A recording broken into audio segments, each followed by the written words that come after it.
Hi there, Dr. Michael here. Today on this episode we're going to be talking about freezing of gait and how it pertains to Parkinson's disease.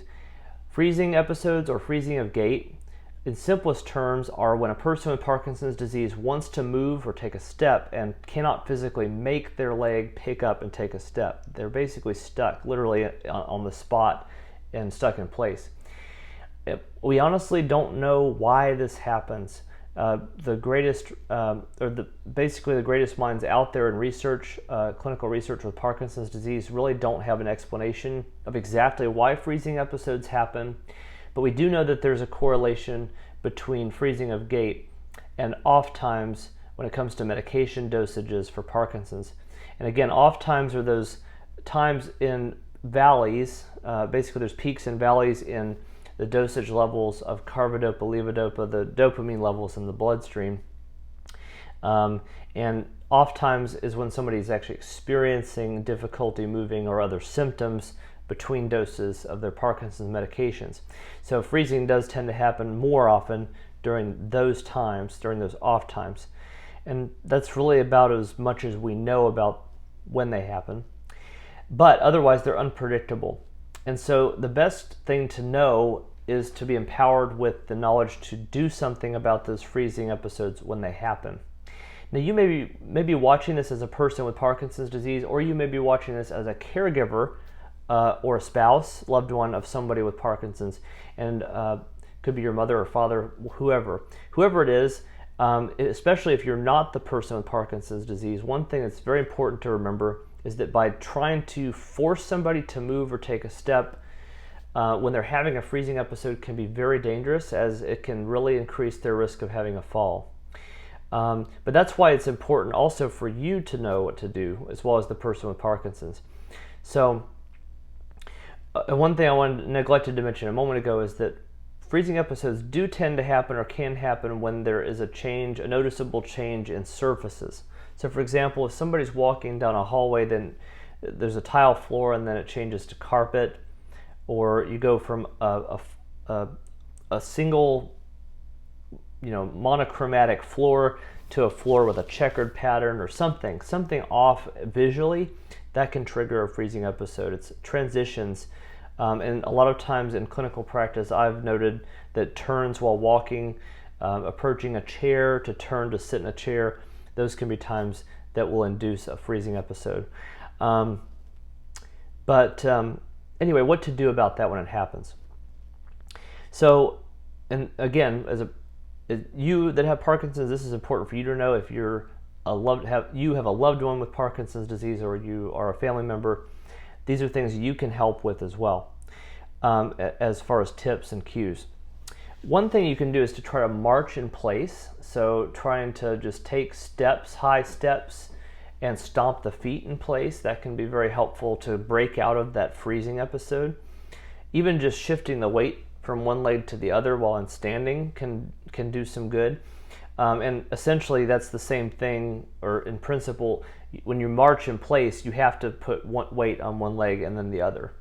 So weight shifting without stepping, or stepping and marching.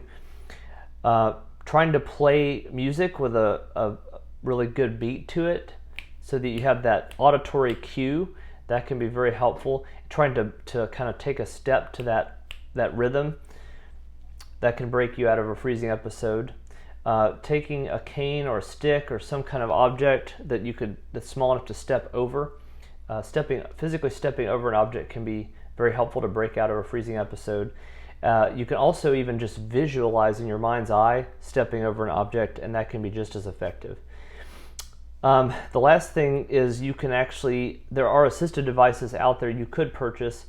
I'm not saying you need to use an assistive device if you don't already have one, but if you are using a walker, you may consider getting a specialized walker like a U-Step.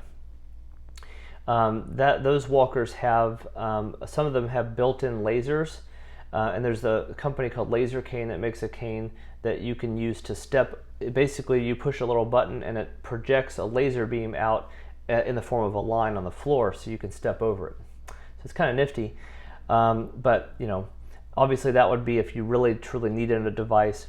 But honestly, folks that have really bad freezing episodes tend to be in a more, I'm generalizing, but they tend to be in more advanced stages of PD at times. So somebody like that might be a better candidate for something like a U-step walker, just because of the stability of the device. And it's built specifically for people with Parkinson's.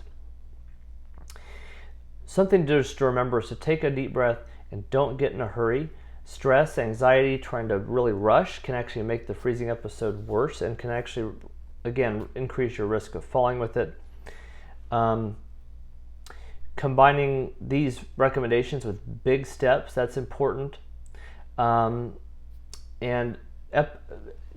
certified in the LSVT Big program for Parkinson's disease, and in that program we focus on high amplitude, so big movements, high intensity movements, that kind of thing. So I often will tell people if they're having a freezing episode while trying to turn while walking or trying to sit down, is I will tell them to stomp the feet loud enough to actually hear a stomp. And if they're not hearing a stomp or feeling a stomp, they're not moving their feet big enough.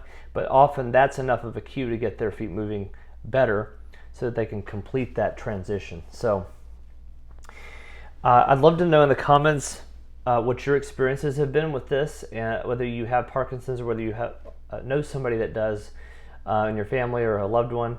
And I'd like to know what other tips that you found to be helpful with freezing episodes.